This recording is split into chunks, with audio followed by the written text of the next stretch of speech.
What's going on, Port fans? Welcome back to another video on the channel, and today we've got some great news. We've got some fantastic news and very positive news to look at, and it's an exclusive from Cal Toomey on the AFL website. Miles Bergman is on the cusp of signing a 2-year extension with Port Adelaide. We know he has a deal in front of him that has a 2-year deal with a clause to go an extra 6 after that.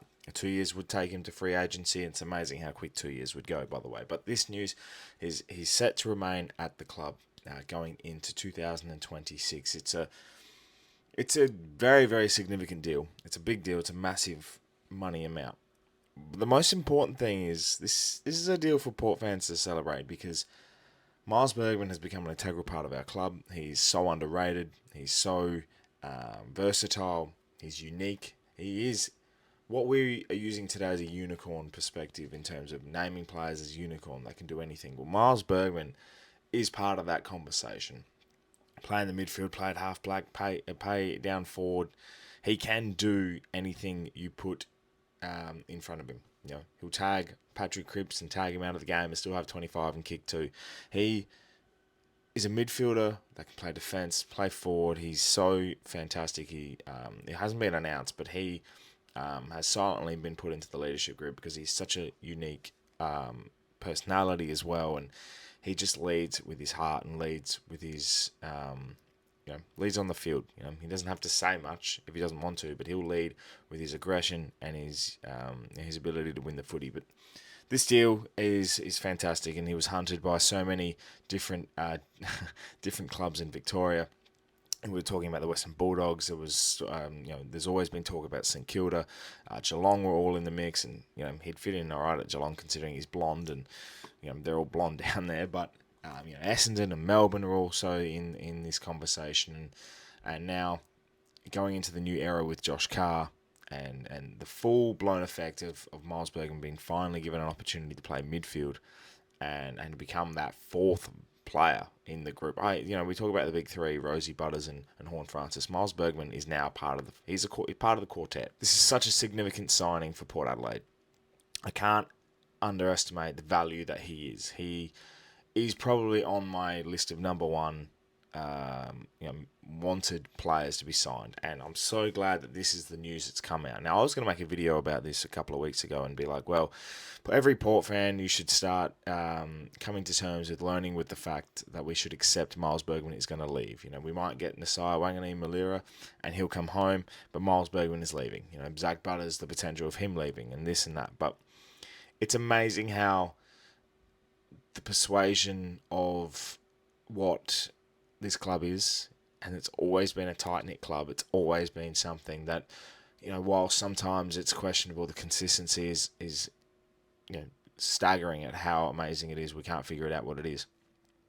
At the core, this leadership of Connor Rosie, Zach Butters, Sam Powell-Pepper, Willem Drew, this young group, they're all going to stick together. And I have a feeling, whilst the likes of Dan Houston leaving and so forth, Xavier Dersman was pushed out and all of that, this club has a unique culture that somehow does keep players.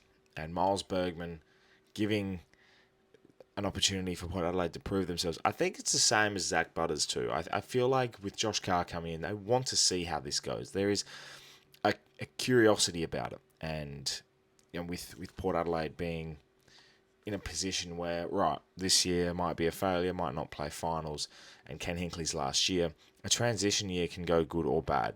Going to Josh Carr, we know the group, if it's 6 together, they're already made. It's not players being put together. It's a group of players that have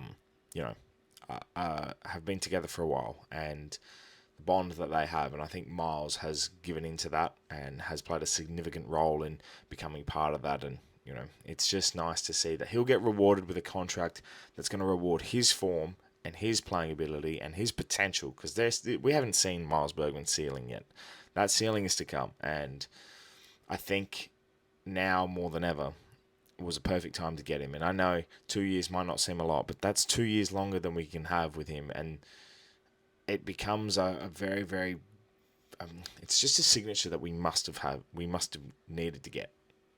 You can put all the words in the thesaurus and say, all right, Miles Bergman, we need, must have, necessity, all of these names, and yeah, it puts a smile on your face. It's amazing how good news comes with winning as well for Port Adelaide. Hasn't touched the footy this term yet, Charlie Curnow. As Quincy said, it's been a tricky night for forwards for the Blues. Bergman unloads a long ball. Might have another one in quick time. 2 goals for Bergman. Miles Bergman will play his 100th game in a couple of weeks. I reckon the announcement for this will come for a home game, so I don't think it'll be this week. They'll let this simmer. If it does get announced this week, fantastic, great news. But next week, going into a home game, big crowd against West Coast, if you can get the win against the Lions this week, it's massive. But it's such an important signing for Port Adelaide. He was picked 14 back in 2019. He has been a massive target for so many, and to get this signature, Ken Hinkley already stating that he's just so important, and his versatility is massive, as I've said. So for Miles to be on the cusp of signing for Port Adelaide, when this does get announced, it's going to be a big day. This will be a big day. This is a big signing. This is the future of Port Adelaide, and he's captain material. If you didn't want Connor to be the captain for the next few years, he is very much a captain as well, Miles. And we've mentioned his leadership, Zach Butters as well. There is so many potential up-and-coming stars in this competition, and Miles Bergman is clearly one to watch for many. And we know as well, he's engaged to his lovely partner, and that would have been a massive pull as well to come home. But for him to say, all right, I can settle in, we can be at home in South Australia for the next 2 years, and we'll see how everything pans out. Massive, absolutely massive. And he did this last time and ended up signing midway through the year. And I'm glad he's taken the opportunity to think about his options. And, right, let's see where this lands. Let's see where this gets announced. But very, very happy to be a Port fan, especially very, very happy to be Miles Bergman. And who knows, he might get more votes because, we can't tell the difference between him and Jason Horne-Francis. So there you have it, Port fans. A little bit of an update on Miles Bergman. Very much exciting to see. He's a great player, great personality, one of my personal favourites, and I'm sure he's a favourite of many. And his ability to be an integral part of Port Adelaide's future is a massive get. So fantastic for all involved, and I look forward to seeing when the announcement is made, and hopefully there's no U-turn on thoughts about this, Miles. I know everyone's getting excited, but yeah, we'll wait and see. Regardless, thank you so much for watching. If you'd like to keep updated, follow us on the socials, on Instagram and Facebook for all the latest Port Adelaide news, including the glass table as well. That will be out tomorrow. So a big week of Port Pair content to come your way as well. And yeah, this makes me having my Achilles feel less painful. So, it is what it is. But thank you so much for watching. Subscribe to the channel if you're new for plenty more Port Adelaide and AFL content to come your way. My name's Anthony, and as always, Miles Bergman.